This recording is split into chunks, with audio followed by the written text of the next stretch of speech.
Bismillahirrahmanirrahim. Assalamualaikum warahmatullahi wabarakatuh.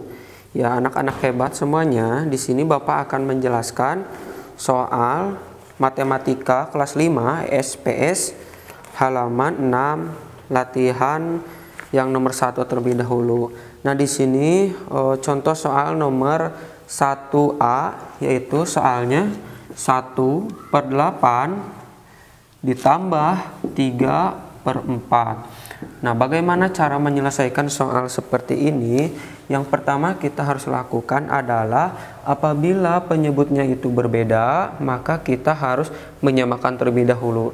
Dengan apa caranya? Yaitu dengan KPK ya. Anak-anak hebat semuanya sudah pernah belajar tentang KPK di kelas 4. Nah, kita cari KPK dari 8 dan 4 itu berapa? KPK dari 8 dan 4 itu 8. Nah, apabila sudah ketemu KPK dari 8 dan 4, maka kita simpan KPK di penyebut, yaitu 8. Nah, untuk selanjutnya bagaimana cara mengetahui penyebutnya atau pembilangnya?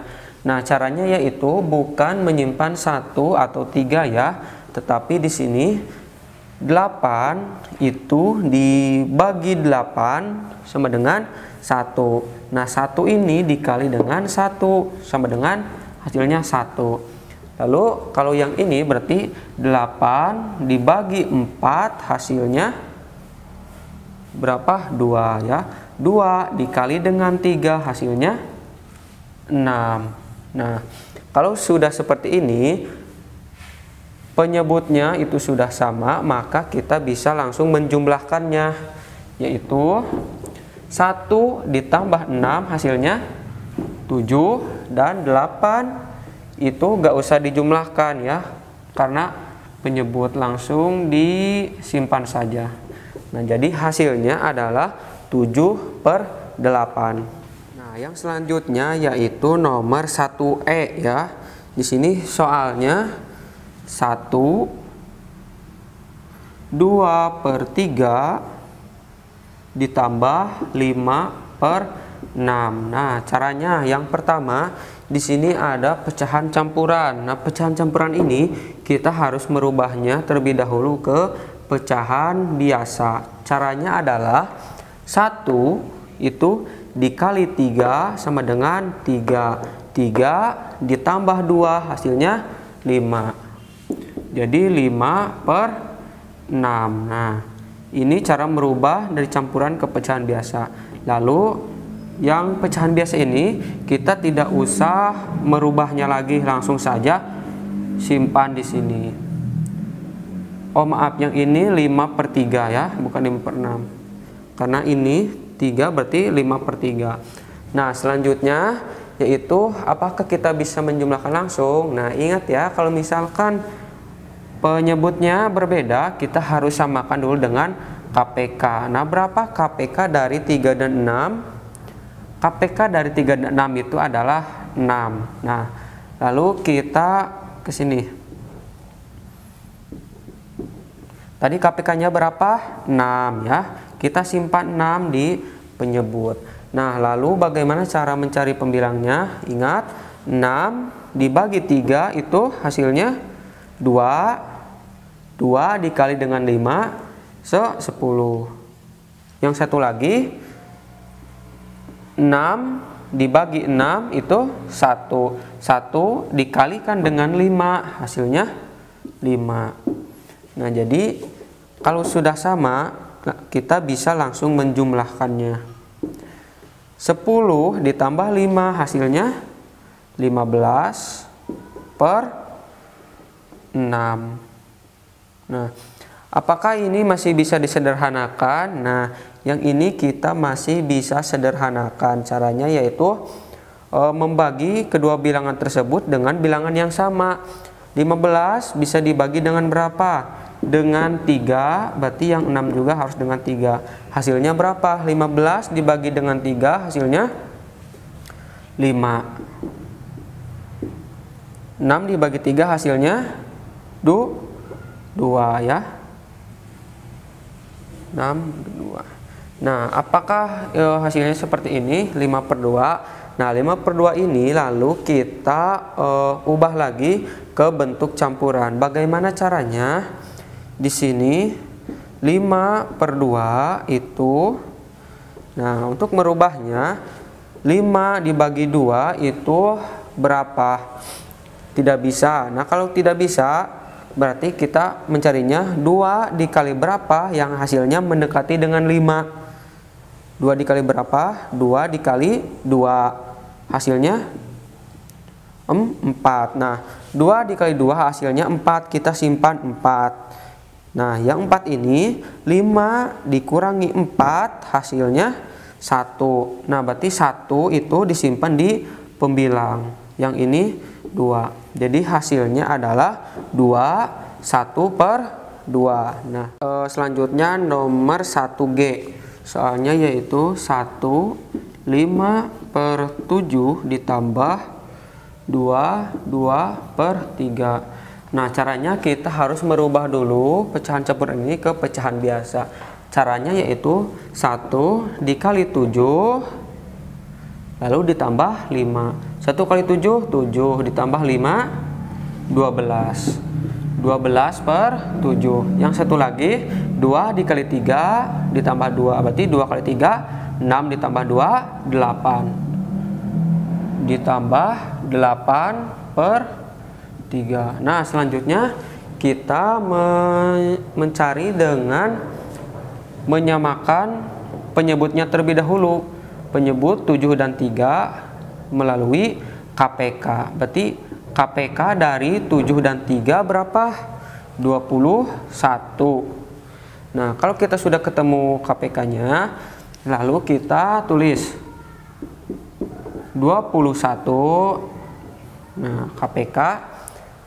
Lalu kita mencari pembilangnya dengan cara 21 dibagi 7 ya, dibagi 7 hasilnya 3. 3 dikali 12 hasilnya 36. Nah, kalau yang ini berarti 21 dibagi 3 hasilnya berapa? Tuh 7. 7 dikali 8 hasilnya 56. Nah, kalau sudah seperti ini berarti langsung saja kita jumlahkan. Sama dengan 36 ditambah 56 berapa? 92 ya. Lalu simpan di sini 21. Nah, lalu ini kita rubah lagi ke pecahan campuran, disederhanakan lagi. Nah, bagaimana caranya? 92/21 berarti 21 dikali berapa yang hasilnya mendekati 92? Dikali 4 ya. Berarti 21 dikali 4, berarti kita simpan di sini 4. 4 dikali 21 hasilnya, nah simpan di sini 84. 84, lalu kita yang pembilang ini 92 dikurangi 84. Berapa hasilnya? 8 ya. Berarti hasilnya 8 pembilangnya, lalu penyebutnya 21. Jadi hasilnya 48/21. Nah, anak-anak hebat, kalau di dalam matematika itu memang banyak sekali cara yang bisa kita lakukan ya. Tetapi cara yang tadi Bapak itu merupakan cara yang umum digunakan. Nah, yang penting bagaimana kita mencari matematika itu, yang penting hasilnya benar ya atau sama. Nah, selanjutnya kita akan membahas tentang nomor 2C, yaitu hasil penjumlahan pecahan desimal. Nah, di sini contohnya yang C 4,56 ditambah 2,84. Bagaimana caranya? Nah, di sini sangat mudah sekali ya. Kita jumlahkannya yaitu dengan cara Nah, seperti ini. Nah, yang harus diingat yaitu komanya di sini harus sejajar ya. Komanya harus sejajar. Lalu kita jumlahkan, ditambah 6 ditambah 4 10. 0 simpan di sini, 1 di atas. Berarti 1 ditambah 5 6, 6 ditambah 8 14. 4 simpan di sini, 1 di sini. 1 ditambah 4 5, 5 ditambah 2 7. Berarti hasilnya 7,40. Jadi itu tentang penjumlahan pecahan desimal. Nah, selanjutnya yaitu nomor 3, penjumlahan berbagai bentuk pecahan. Di sini Bapak akan menjelaskan nomor 1 ya. 71A. 75% ditambah 1/5. Nah, soal ini kita bisa menjumlahkan dengan dua cara, yaitu dengan cara merubah persennya ke pecahan biasa dan juga pecahan biasa ke persen. Nah, sekarang kita contoh yang pecahan dari persen ke pecahan biasa terlebih dahulu. Persen ke pecahan biasa. Caranya yaitu berarti kita harus merubah yang 75% ini ke pecahan biasa. Nah, caranya yaitu 75% itu berapa? Nah, kalau 75% itu artinya 75/100 ya. 75/100. Kalau 25%, 25/100. Kalau persen itu artinya per 100. Nah, lalu kita menyederhanakan lagi, yaitu dengan cara berarti harus bisa membagi kedua bilangan ini dengan bilangan yang sama. Dengan bilangan apa? 25. Berarti 75 dibagi 25 berapa hasilnya? 3.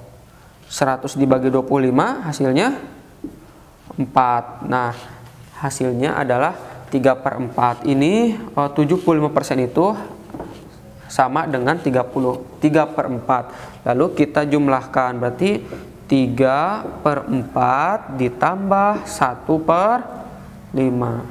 Nah, lalu kita menjumlahkan dengan cara menyamakan terlebih dahulu penyebutnya, yaitu 4 dan 5 itu KPK ya.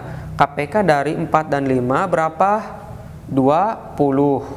Ya, berarti sama dengan, simpan di sini 20. Nah, lalu 20 dibagi 4 hasilnya 5 dikali 3 15. Dan yang satu lagi 20 dibagi 5 hasilnya 4. 4 dikali 1 hasilnya 4. Nah, kalau sudah seperti ini kita bisa menjumlahkannya. 15 ditambah 4 sama dengan 19 dan per 20. Nah, jadi ini tentang merubah dari persen ke pecahan biasa. Artinya jawabannya yaitu pecahan biasa. Nah, selanjutnya tadi kita belajar dari persen ke pecahan biasa. Lalu bagaimana kalau dari pecahan biasa ke persen? Berarti yang harus kita rubah adalah yang 1/5 ini bagaimana menjadi persen. Bagaimana caranya? Di sini kita tulis dulu 1/5. Nah, artinya kita mencarinya yaitu 5 dikali berapa yang isinya 100. 5 dikali 20. Kalau ini dikali 20, berarti yang atas juga harus dikali 20 ya. Hasilnya 5 dikali 20 sama dengan 100. Kalau 20 dikali 1 hasilnya 20. Nah, ingat di sini ada 20/100. Berapa persen artinya? Artinya adalah 20% ya, karena di sini 20/100. Nah, kalau kita sudah ketemu 1/5 itu sama dengan 20%, lalu kita bisa menjumlahkannya. 75% nih ditambah tadi 1/5 itu sama dengan 20%. Lalu kita jumlahkan 75 ditambah 20 sama dengan 95%. Nah, jadi ini jawabannya ya, 75% ditambah 1/5 itu sama dengan 95% ya. Atau kalau dari pecahan biasa tadi artinya 19/20 ya, sama saja. Tergantung kita dari soalnya itu, misalkan soalnya harus berbentuk persen, berarti kita mencari seperti ini. Kalau yang pecahan biasa berarti kita harus mencari dengan cara pecahan biasa seperti itu. Oke, terima kasih untuk hari ini. Mungkin itu pembahasan tentang latihan soal yang Bapak berikan. Nanti Bapak akan berikan semua jawaban-jawaban atau langkah-langkah yang latihan 1A sampai I, kemudian 2A sampai I, dan juga 3A sampai I. Nanti Bapak akan bahas di video selanjutnya ya. Terima kasih sudah mengikuti atau menyimak video hari ini. Mudah-mudahan semuanya bisa memahami ya. Bapak tutup dengan bacaan wassalamualaikum warahmatullahi wabarakatuh.